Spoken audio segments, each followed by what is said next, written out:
I think we're going to start with our last panel of the day, our headliner. I am so excited about this panel. Can everybody hear me okay? I know we've had some audio issues. Okay, excellent. It is my privilege to, I'm honored to introduce the moderator for the panel, Ana Maria Chavez. She is just a wonderful human and has also 25 years of experience in public service, nonprofit leadership, very passionate about inclusion and diversity, resiliency. She has a number of phenomenal awards, Fortune's World Greatest Leaders, Honor's Most Creative People in Business by Fast Company, and then in 2021 she was named one of the top 50 over 50 women leaders by Forbes magazine. And in addition to all the work she's done in the past with National Council on Aging and Girl Scouts, she's doing a current work with this group that called Fearless that's really getting young women active into STEM and the other sciences. So I just view Anna as a constant mentor in terms of what is happening within the aging space, how we can be more active in terms of healthy living, and particularly for all of us across every spectrum in society. So with that, please welcome our moderator, Ana Maria Chavez. Thank you, Kara. Well, first of all, congratulations on this amazing summit. Haven't we had a great day? It's been amazing. I want to thank the University of Arizona Go Wildcats for hosting. We love the new space in DC. For those of you who are online, please come visit. It's a wonderful place to be in DC and to really find out what's happening, not only on campus, but the power of Wildcats in the world. And so I do have the, can you tell them to do a big Wildcat? Yes, we can. Yes, you can. I'm very proud. I have the great honor of actually hosting this amazing panel, and I'm going to be very brief because I want you to hear from them directly about their experiences, but also their insights on our aging industry, but also how we can ensure that aging well is a possibility for everybody, regardless of your zip code. And so the goal of this, I'm hoping through this conversation, we're going to engage you in a conversation at the end of their presentations. The goal of the session is that we all leave this space understanding the steps we need to take to better ensure equitable access to resources as we age. Okay? So the first speaker we have here today is Ian Lee Brown. He is the Vice President, Diversity, Inclusion, and Belonging at the Erickson Senior Living. And I want you to tell, when you get up there, I want you to talk about Erickson and what you do, because not everybody knows. But he is a lifelong learner. He completed his Master's of Liberal Studies at Chicago's Lake Forest College. He also has a graduate certificate in senior living and healthcare at Johns Hopkins University. And he also, which I find amazing, because I love this organization, he is on the National Board of SAGE in New York that does tremendous work. It is the oldest advocacy and service organization serving LGBTQ plus elders. So with that, Ian, would you please join us at the podium? Thank you. Thank you, Ana Maria.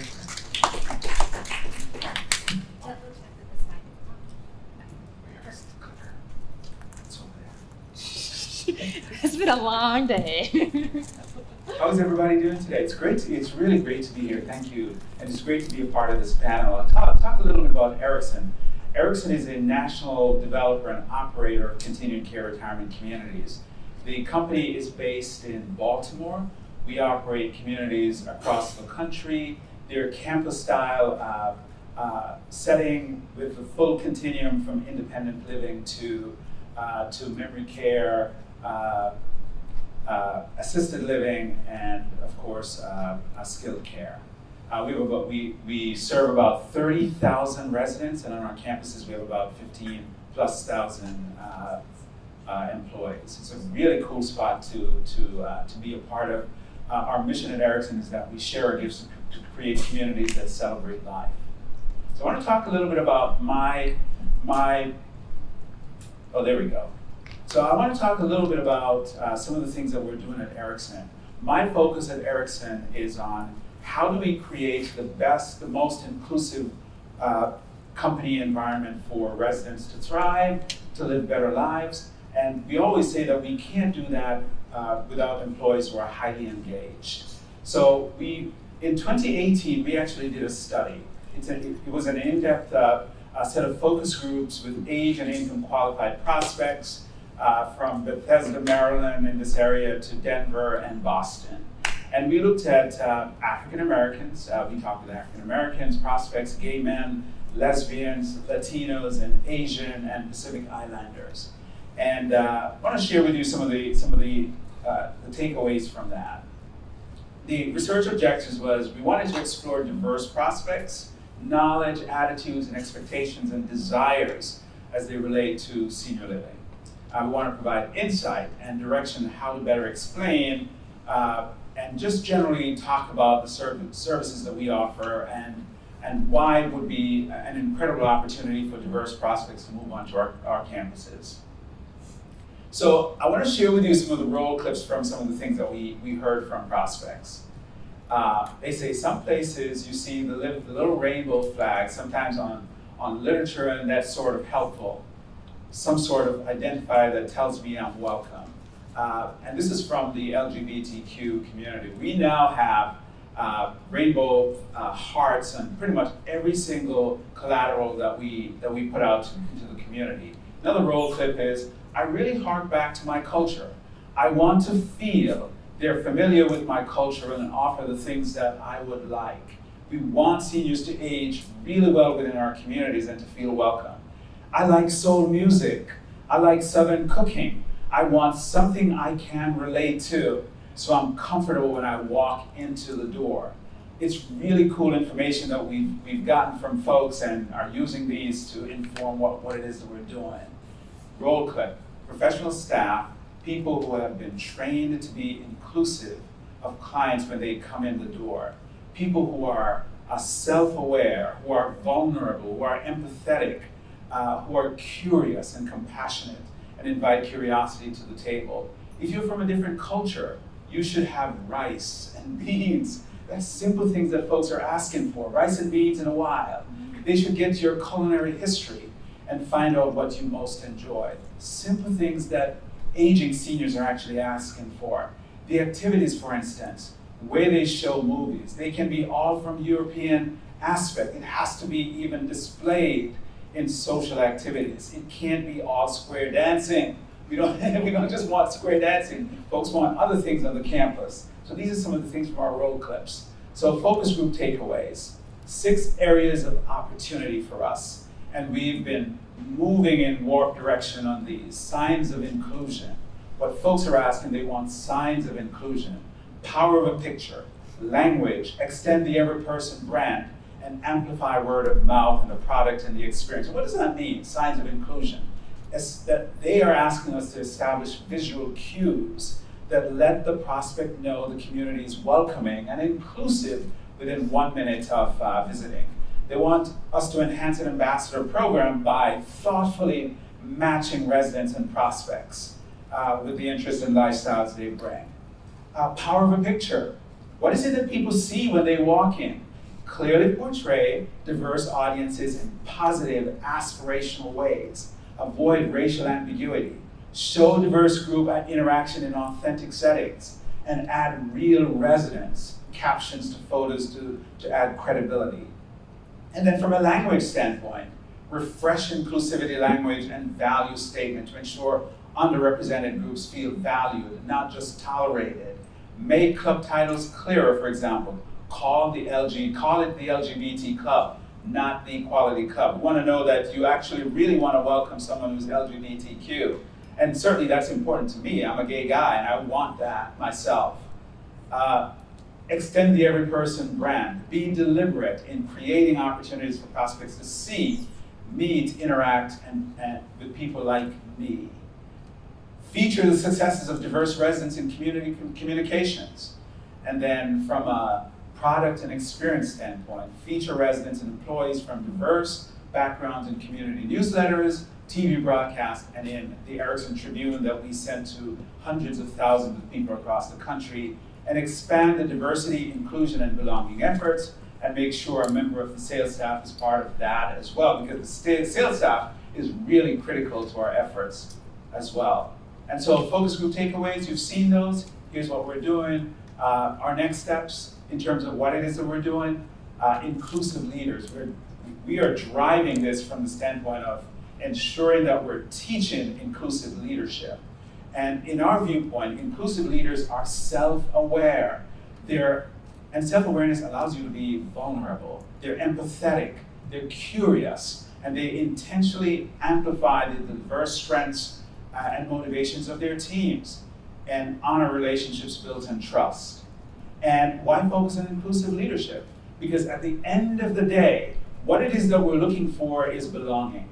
Belonging is really critical, that people feel that they're part of what it is that we do on a day-to-day basis. Inclusive leaders connect our culture, because at the end of the day, who we are is how we lead, and that's what the good Brene Brown tells us.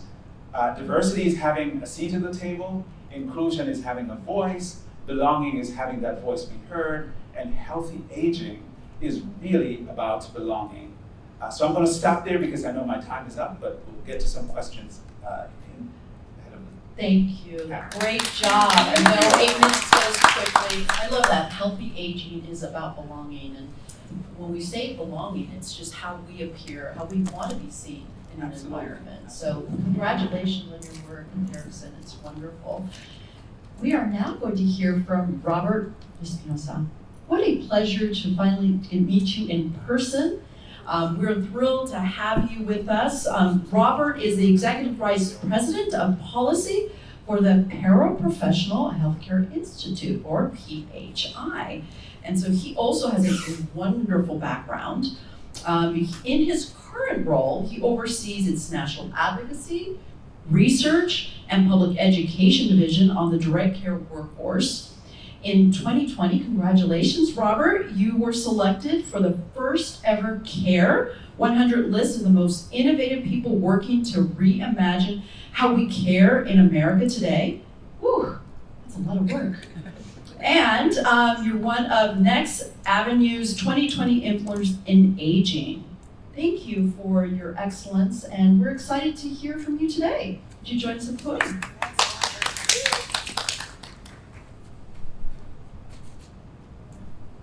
Hi everyone, good afternoon. I want to start by thanking the University of Arizona for inviting me to speak today and to share PHI's wisdom and our knowledge with the group. I am not a wildcat, but I grew up in southern Colorado, so wildcats were my friendly neighbors, so I do want to share that. Just by way of introduction, I work for an organization called PHI. PHI is a national organization that's focused on strengthening the direct care workforce, and we do that work through research and analysis, through advocacy at the federal, state, and local level, and by designing a range of workforce interventions related to training, to career advancement, to recruitment and retention, and so much more. In fact, we often say that we bring a 360-degree perspective to this workforce because we have in mind the ideas and the realities of workers, of employers, and of advocates. Just to set the foundation for my remarks, our research shows that there are about 4.5 million direct care workers in this country. By definition, direct care workers are home care workers, nursing assistants, and residential care aides who support older adults and people with disabilities in a wide range of long-term care settings. They work in private homes, they work in residential care settings like assisted living, and they work in nursing homes. Because of the demand for direct care, and because many workers are leaving direct care for other occupations like retail or fast food as two examples, we estimate that between 2019 and 2029, the long-term care sector will need to fill about 7.4 million job openings in direct care. And the question we pose often is, how will we meet that goal unless we dramatically improve the quality of these jobs? Our research also shows that the vast majority of these workers are women. About 60% are people of color. 1 in 4 direct care workers is an immigrant, although we also know that undocumented immigrants are a big part of the gray market, which we're not able to accurately study for a variety of reasons. And about 1 in 4 direct care workers is aged 55 and older. So in many instances, we're talking about older adults supporting other older adults. Unfortunately, the median hourly wage is about $13 an hour. And when adjusted for inflation, that wage has only increased by about 20 cents over the last decade. Many workers are relegated to part-time work either by their employers or the economy, which means that the median earnings is about $20,000 a year, and it pushes about 53% of direct care workers into or near poverty. Because of these reasons, the turnover rate is about 60 to 99%, and it often happens within the first 90 days. 2 years ago, at the beginning of 2020, in anticipation of the new presidency, we released a signature report on the direct care workforce called Caring for the Future. It covers quite an array of topics on workers, and it includes a slate of recommendations across various issue areas. For brevity purposes, I'm just going to cover all those issue areas very, very quickly, but I'm open to, of course, answering any further questions on it. The first piece that I want to mention is that a key area for direct care workers is about strengthening training standards. Improving compensation is, of course, critical to these workers, especially in a wage that is livable and competitive, because in many parts of the country, a living wage is what's needed based on local cost of living, but it actually needs to be higher these days because long-term care employers are competing with fast food, retail, and others. And financing, of course, the system that undergirds whether or not employers can even improve wages, Medicaid in most instances, needs to be strengthened and improved. But training standards are often an area that gets overlooked. Training requirements for this sector vary by state, they vary by occupation, and they vary by setting. So depending on where you live and where you access your home care worker, if you're working through an agency, you can't be entirely assured whether they've been trained with the right skills and knowledge to deliver the care that people deserve. Training standards are especially weak for personal care aides, which is the segment of this workforce that doesn't do the clinical work that home health aides and nursing assistants do, and yet they are the largest growing part of this workforce. The delivery system of training for this workforce is also not strong. It varies by state. It's often a mix of in-person and virtual or e-learning, and yet oftentimes the methods are not adult learner-centered, is one example. And so they don't often equip people who are adult learners who need a very different level of learning. And trainings that is specifically virtual is often not well evaluated. So we can't be assured whether a worker has actually acquired the level of skill or knowledge once they've received this training, much less whether they've retained say 6 months or a year after being trained. We know that data, unfortunately, is not strong on this workforce. No state collects proper data on these workers, including data on full and part-time workers, data on turnover and vacancy rates, data on compensation or training certifications, for example. In the first few months of COVID, the primary question I and my colleagues received from states around the country was, can you tell us when a hotspot emerged in a certain city or town, are there available workers nearby? And the answer is no, because your state has not properly collected data, real-time data on available workers or turnover and vacancy. It also doesn't collect data on disparities, for example. Are people of color, women, immigrants, and others faring equally within this workforce? Our research says no, but states need better state-level data in that regard. Another area relates to rectifying long-held gender, racial, and other inequities for direct care workers. This is an incredibly diverse workforce. It's also marginalized because of those populations. This merits its own conversation. That probably would require more time. But 2 points that I'll make is that our research does show that women of color and immigrants fare worse than white and male workers in the direct care workforce in a variety of indicators. Also, there is a long history in this country of systemic racism in particular that has relegated workers of color into low-wage, highly exploitable industries, including, but certainly not limited to direct care, and that's further devalued the direct care workforce for decades. We also know that a history of racist decisions in Medicaid and during the New Deal and so much more further devalued these jobs and impoverished workers to this day. Too often workers are seen as the recipients of job quality or workforce development programs and not as experts on their own jobs or on their lives. And so we argue for policy solutions that center workers as experts in shaping and determining policy for this workforce. And the final point I'll make is that the narrative on direct care workers is also not as strong as possible. Generally, direct care workers are often invisible in political and public discourse on long-term care.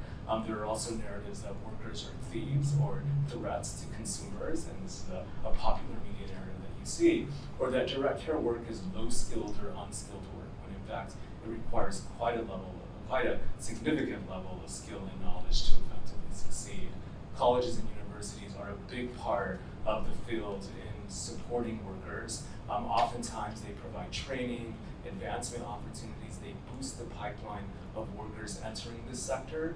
We have also partnered at PHI with multiple universities over the years to strengthen this workforce. In Florida State University, we have a demonstration around family caregivers and direct care workers as a dyad to improve care for older adults and people with disabilities. We are about to release a study on pandemic policies on hazard pay and paid leave with the UCSF Health Workforce Research Center in California next month. And 2 years ago, we partnered with Harvard Medical School to do a comprehensive study on the future of home and community-based services and the workforce. These are only a few examples of how critical colleges and universities can be for this sector. The final quote really quickly I'll share is from Marisol Rivera, who is a worker in the Bronx, New York, where we're based. She says, quote, "I think the role of the home health aide should be considered just as important as any other healthcare role." And for us, that's really the signature and the centerpiece of the work that we do. Thank you so much. Thank you, Robert. Great job. And we all agree, the panel agrees, they should be very well respected in their industry. You know, I don't know about you guys, but what really stunned me about your important but sobering data was the 7.4 million job openings over the next decade. And we know the increasing number of people turning 65 every day. So this obviously in this room of experts, we're going to start figuring out some solutions. But also in that slide about universities, I'm imagining the future, maybe the University of Arizona. I'm throwing that out there. So next we have Adrienne Ruffin. She is the Vice President and Head of LTSS, Strategic Initiatives and Operations at LeadingAge, which is an amazing organization. And aren't you guys having a national conference, virtual conference this week? Did I read that somewhere? Maybe not. But anyway, you have an amazing organization, and I want you to spend a little time talking about that, but also your work at the University of Massachusetts, Boston. Prior to her work, she at LeadingAge, Adrienne worked for the United Negro College Fund as the director of the $42 million Lilly Endowment HBCU program, which provided grants to 42 historically Black colleges and universities for student scholarships, faculty development, and capital projects. So Adrienne, thank you so much for being with us today. We look forward to your comments. Thank you.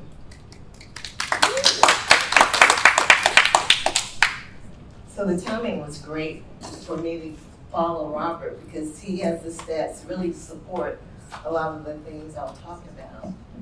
So let me tell you a little bit about LeadingAge. We are the largest member organization of nonprofits that serve older adults. We serve the continuum. Our members provide nursing homes, assisted living, life plan communities, market rate and subsidized housing, home and community-based services, and adult daycare. Just the relationship with the University of Massachusetts, I work in the research center, the LTSS center. And in 2017, we thought it would be a great idea for us to leverage our researchers who are applied researchers with their researchers in the Gerontology Institute. So we have a joint venture agreement. We're still separate organizations, but we also conduct research together. So they have the advantage of having access to our providers and the work of applied researchers. And we have access to sort of the academic rigor, the resources of the university. So it's worked out really well. So I want to start out my presentation and just showing you what LeadingAge looks like and why diversity, equity, and inclusion is important. This is a graph that I did make. This was prepared by Marvell Adams. He was formerly on our board. He worked for one of our organizations. But if you look at the top 200 organizations within LeadingAge, you only see 3 people of color at the CEO role. And so there's a lot of work to be done in this area. So right around the time of the George Floyd murder, as well as COVID, LeadingAge decided to take a stand on really addressing diversity, equity, and inclusion. So my presentation will share 3 activities in which we're engaged around this.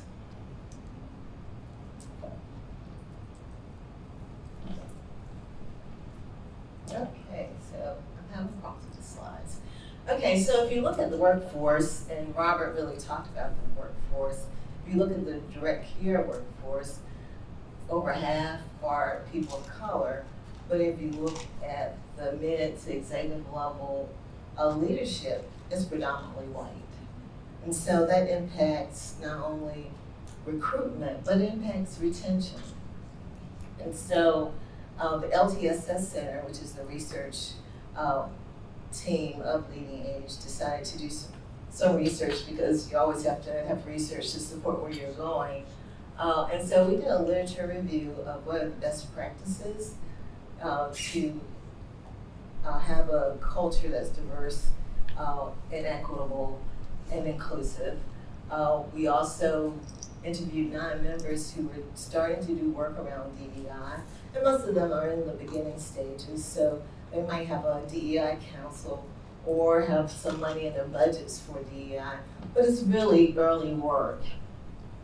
And we also interviewed 13 leaders of color, because we really wanted to understand what are some of the barriers and facilitators to advancement in this sector, as well as we provided a guide on just the various careers in our sector, because most people think about clinical work, but there's opportunities in business, finance, technology,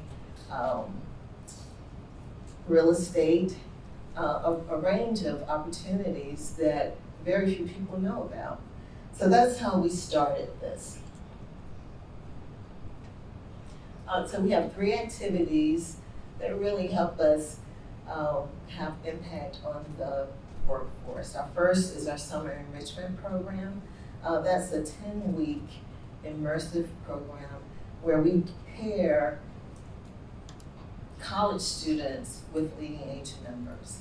So in terms of LeadingAge, we established the program. We will provide mentors for the program. We provide the students with professional development. This is our second year. And last week we started the 10 weeks. And on Thursday and Friday we had a 2-day leadership session for the students. Other professional activities include a session with current leaders in our sector, sort of how you use social media to promote your presence in the workplace. We also give the students access to membership, so that means that they can take sessions, they can go to our conferences, and we also just help them build a community within themselves so they can support each other. Now, the host sites are responsible for a preceptor. That's a person who really oversees the work of the intern. The intern gets paid, which is really important, because when you're talking about diversity and more diverse students, they need to get paid in order to spend a summer somewhere. They have a substantial project that's resume worthy, that they walk away with something that they can talk about at the end of their internship.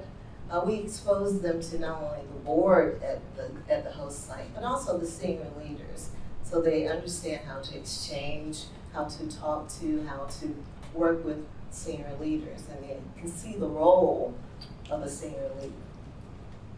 And also, we just really hope that they have a great experience. You know, this is for the benefit of the student, but there's a benefit for the organization, especially if they don't have much diversity in their management or leadership employees. Okay, so I am slow. So this is the universities in our program, and these are the host sites. Our Leaders of Color Network. One of the things we heard from our 13 leaders is they wanted a support mechanism. So we have a professional network, and there are really 3 roles for that network. 1, support and to facilitate advancement. 2, to be a sounding board for members, as well as a forum to exchange resources and ideas. So this was established last year. This is just a slide of one of our sessions where we had 4 leaders on a panel, and they talked about being an influencer in aging services, and also talked about their journey at the executive level. We also have an online member group for Leaders of Color, and that's sort of the LinkedIn LeadingAge page where they can exchange information or ask questions. And last, we have an HBCU LTSS career initiative, and that is a partnership, a collaborative of LeadingAge National, UNCF, 10 HBCUs, 2 minority serving institutions, 10 LeadingAge providers, and 1 state partner. And we're looking at 4 areas. 1, a fellowship program. 2, sort of that internship 2.0, where we have more support services. 3, looking at management or certification programs with HBCUs and a minority serving institutions. And last, sort of that provider partnership. So that is, I'm at the end. You're doing great. Thank you. Oh, no, please. Oh, please. Continue? We'll just conclude your Well, remarks. I think, one of the sort of, and I'll sort of go back, because I think this is important.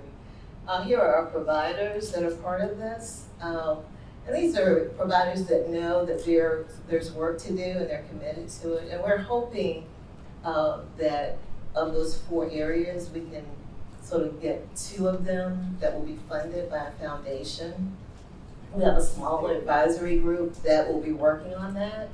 The HBCUs are here. And then also our minority serving universities, and we are always open to other universities. But our goal is that this is not a moment, but a movement. Yeah. Thank you. A quick question as you're sitting down, I'll put you on the spot. Sure. So, when I was looking at that slide that showed sort of your host partners, and I was struck by the diversity on that list. So you had corporations, and then you have the Volunteers of America, which is a national nonprofit. How do you get a corporate perspective and a national nonprofit to agree on what is DEI? How do you recruit individuals of color with different, how do you approach I that? think it's one person, one organization at a time. The VOA is a member of LeadingAge, so, and actually Mike King is our chair. Yes. So, Wow. so Great it's man. just putting out the call and see who answers. Thank you for that. Very, very interesting. Thank you, Adrienne. Another round of applause for Adrienne. Okay, so I'm giving the people that are watching virtually a heads up. We're going into our last speaker, and so I want you, those of you watching online, to start sending in your questions via chat. We have a wonderful gentleman here who is looking for your questions, and they're going to slip me some cards, or he's going to read those questions. But I'm giving you a heads up now. I want you to participate. Okay, so now, last but not least, hi, Kimberly. Kimberly Lewis is here. Who just regaled me with her recent trip to Pittsburgh. She's our Senior Vice President at International Well Building Institute. Has a great history of strong work, was formerly with the U.S. Green Building Council. You are laser focused on diversity, inclusion, equity, and advancing transparency and excellence within the green building market. So thank you for being here today.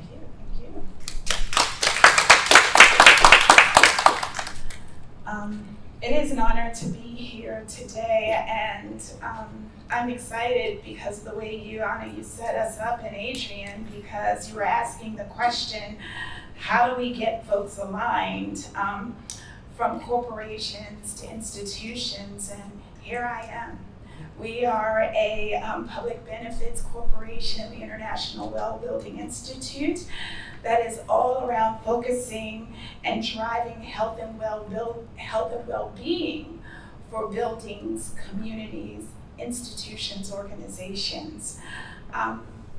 So excited about the work that we offer as a standard-bearing organization, and we offer the Well Building Standard, and I spent almost 20 years driving a green building standard, and all of this is about focusing folks on movement building and centering people first places and spaces. And how is that defined?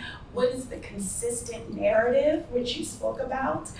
And what makes me most excited is during this last 3 years, COVID and the pandemic and all of the social disruption, the concerns that as we focus on social health and well-being, what about our climate goals? Oh my goodness, economic empowerment needs to be centered because we're demanding our voice, and hundreds of years of blockage and a lack of access for folks to really demand what they are owned and deserved for generations as we think about wealth building. But at the end of the day, what's lost? Who isn't being heard? And our CEO, Rachel Hodgson, said to me, Kimberly, you know we've taken this journey around sustainability. I want to focus you on 2.0 of this journey, which is focusing on people first places and driving health and well-being outcomes, leveraging research that drives us to practice, but ultimately health equity. We understand the disparities. We understand who hasn't been heard.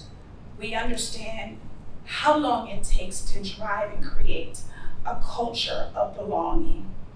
And so we leverage a standard to really create that global narrative and understanding around what does health and well-being mean, and how to transform markets and identify the leadership and create a roadmap that will help people to understand all of these inspirational moments and all of these disruptive instances out there. How do we translate that and create that into actionable outcomes? And we feel that diversity, equity, and inclusion offers that.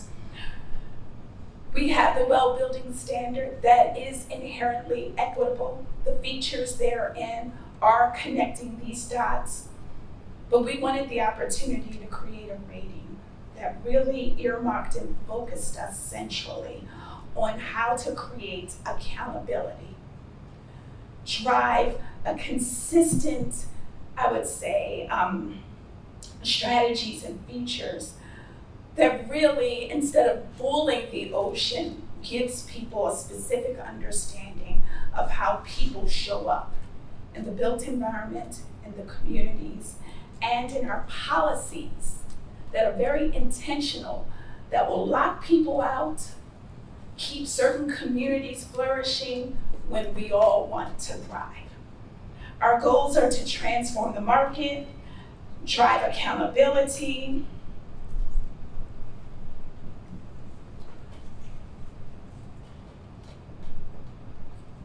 and reimagine equity in people first places. We want to work and empower owners and operators for Fortune 500 companies, government leaders, institutions, organizations, to help them take necessary steps in centering equity for their staff, their visitors, stakeholders, students, focusing and prioritizing around equitable access, equitable resources, and inclusion and equitable retention. Ultimately, our objectives are really to, as I said, think about designing for the extremes, looking at marginalized, unrepresented perspectives, as well as give folks the understanding and how important it is to listen to the communities you serve, the stakeholders and the audiences that sometimes, as I say, this is a moment around disrupting the echo chambers that I myself, as I said, as the 0.005%, intersectionality matters. I was a Black woman, I was young, I was a senior vice president in the building industry, and oh, by the way, I'm a preacher's daughter, I'm a minister as well. And so all of these things around identity influence how I show up every day. The passionate preacher would sometimes make people feel uncomfortable. The passionate woman that is thinking about what does this mean for women as they move through their career? Do we have the resources to show up strong every day? On another lens, people saw that as, you know what, Kimberly, you're not thinking about everybody. And so this standard gives us an opportunity to really drive what DEI means and the results in being able to break down barriers, disrupt boardrooms, create a consistent language and narrative that drives strategies and outcomes that build health and well-being for all. As I said, we listened and learned, and I want to take a step back and acknowledge it's so beautiful to be here. I have my colleague here who is Executive Vice President over Research at IWBI, Dr. Whitney, as well as Dr. Esther Sternberg. We did extensive listening and learning. We thought we would do 6 months and ended up, it's almost knocking on 2 years of figuring out how to leverage co-chairs from all around the world. 44 co-chairs, 158 advisors, and numerous community organizations helping us to get to this space. What does a well equity rating look like? We want to look at folks that have the most influence over great populations, whether it's their workforce, their employees, the folks, the communities that they serve, and how they drive their products and services. And this list will continue, but ultimately focused on 5 core audiences: LGBTQ+, BIPOC and first generational immigrants, primary caregivers, people who are disabled, and neurodivergent communities. And we will continue to build and evolve as we move through and drive this into the marketplace. As we've already assessed the definitions, we're grounded on the Robert Wood Johnson Foundation definition of health and well-being, and really driving forward 3 things: equitable access, support, and restoration. With goals, we've done a very good job to prioritize these and themes on how they show up. People are like, this is a building standard, Kimberly. What happens if we don't have that funding? We also have at least 75% of these strategies that address policy. So any organization, any institution that is driving workforce, employee, community engagement has the ability to look at these, how they show up, how they build a culture of inclusivity, how do they go after employees, how do they look at the design of their building as a whole and how it represents all folks. And so we're really excited that at knocking on 2 years and drawing on such global experts and understanding that we're dipping our toes into bringing this rating system to the marketplace so that folks say, you know what, it's our heart's intention. We want to do the right thing. We don't know where to begin. We've heard about data. We've heard about different audiences that matter. We've heard about the Great Resignation. Help us build a strategic roadmap so that we can be patient in the journey and making deliberate interventions that will build outcomes that cause all to thrive. Thank you. Thank you, Kimberly. Appreciate that. You glided over a slide, and I just want to pull it out for a second. It's a quote from Dafina Lazarus Stewart, which I found very poignant. Diversity asks, who's in the room?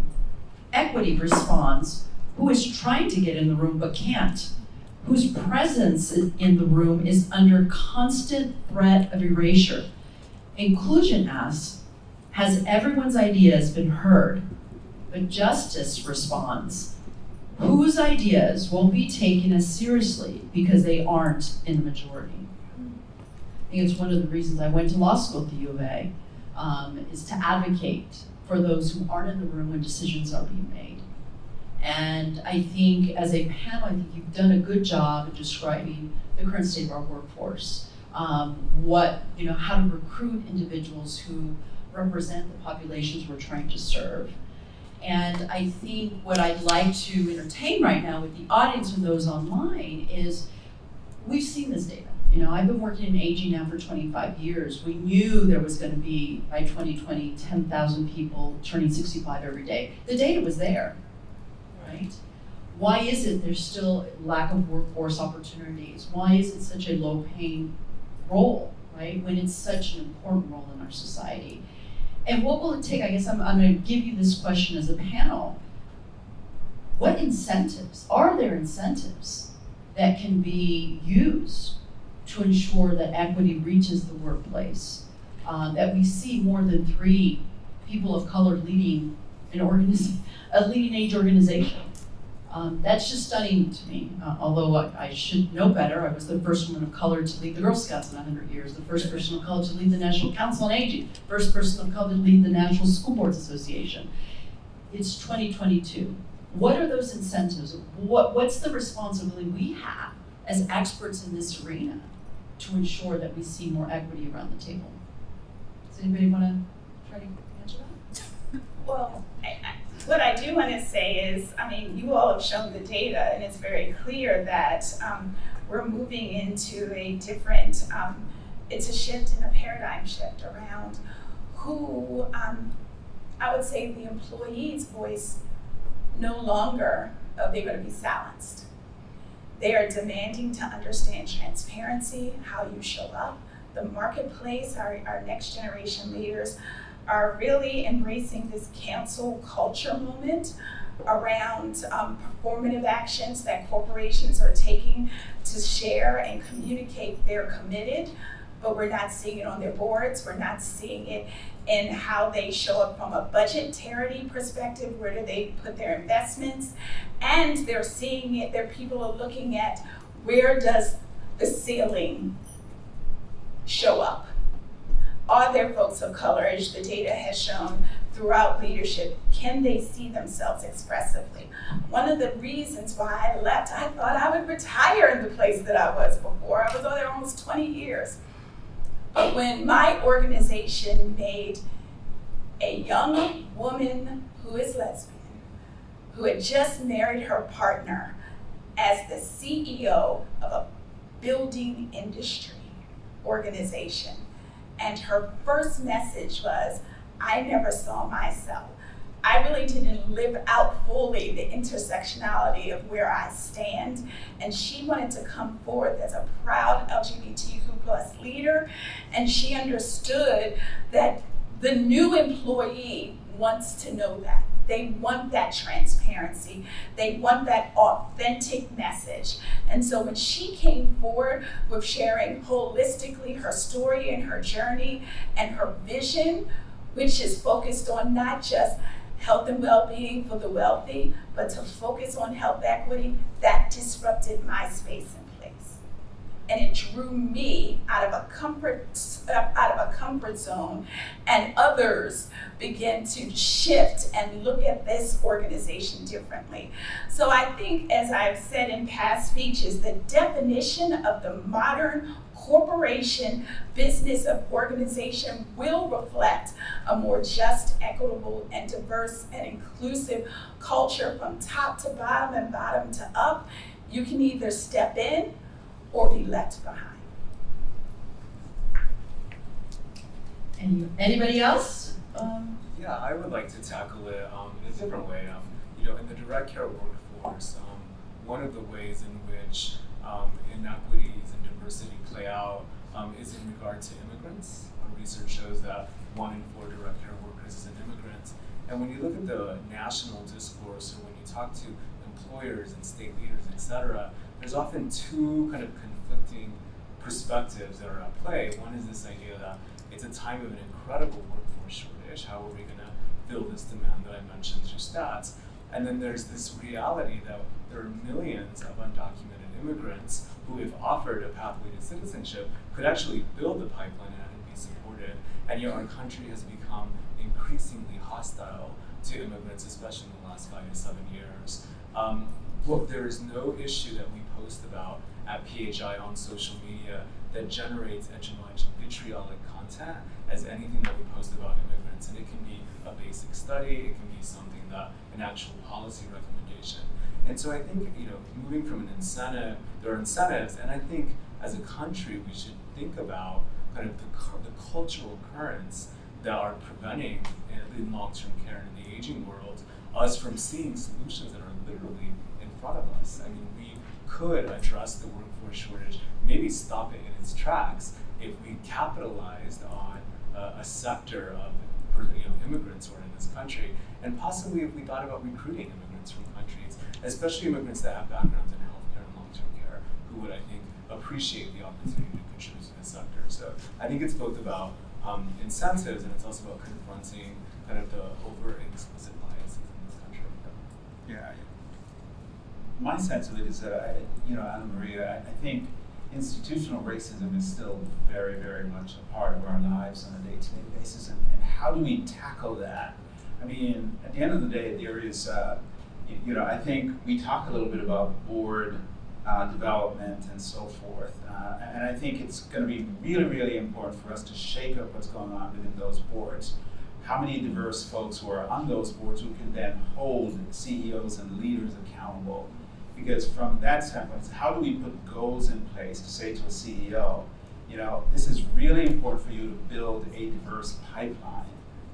Build a diverse pipeline of talent who are then positioned, in a sense, to be able to take on additional leadership. And I think organizations are beginning to do that, because within a candidate-driven market as we have today, employees have so many options and diverse leaders have so many options to go elsewhere, and other leaders do. So I think it presents an opportunity for us to dive in some more, change the makeup of boards, to create more opportunities for diverse leaders on those boards. And also, too, for diverse leaders on those boards to say, hey, to the CEOs and leaders within those businesses, you need to do better, and we're going to hold you accountable from a financial standpoint to drive this.